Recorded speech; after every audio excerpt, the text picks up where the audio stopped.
One day, when I was 16, I stole something from Walmart. It wasn't a big deal, just a scrunchie. I hid the cardboard it was attached to behind a stack of paper towels. As I was leaving the store, a large man with an expressionless face pulled me aside. "Come with me," he said in a deep, gravelly voice. "What's this about?" I asked, confused. "Theft," he replied. "They caught you on camera. I'll just pay for it and leave," I suggested. He didn't respond. Instead, he tightened his grip on my arm and led me through two plastic doors into a storage area. We stopped at a set of stairs and he flicked on the light. The stairs led down to a pitch-black basement. "Let's move," he said angrily. As I began to descend, I heard a loud slam. The door behind me had shut. I turned and frantically tried to open it, but it was locked. Assuming they were just holding me until the police arrived, I continued down the stairs. The basement was dank, wet, and dusty, filled with cobwebs. It was dark and empty, except for an old wooden chair in the center of the room, with handcuffs attached to chains running to the brick wall. "Where are the cameras? The loss prevention staff? The manager?" I screamed to myself.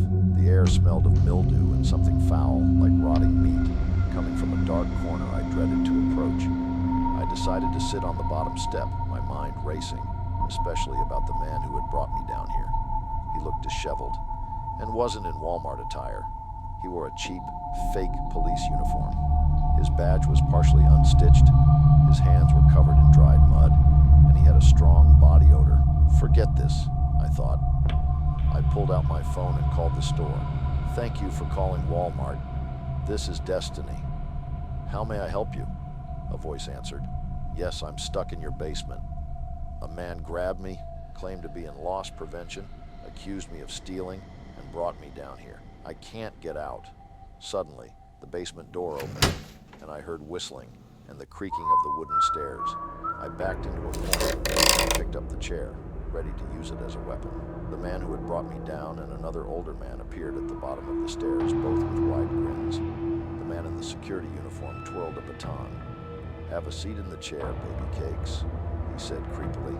My skin crawled, my heart raced, and my stomach churned. "You tight?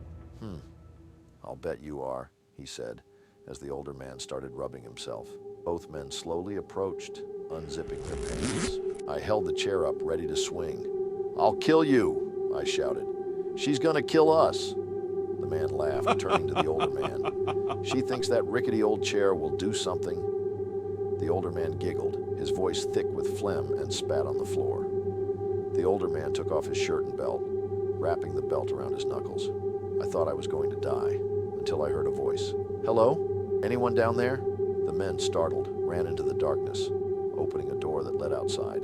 It triggered the store's fire alarm. An employee came down to talk to me. It was Destiny, the manager.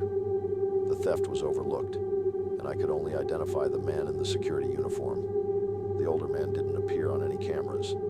The foul smell was identified as a dead dog, but no one had answers for that.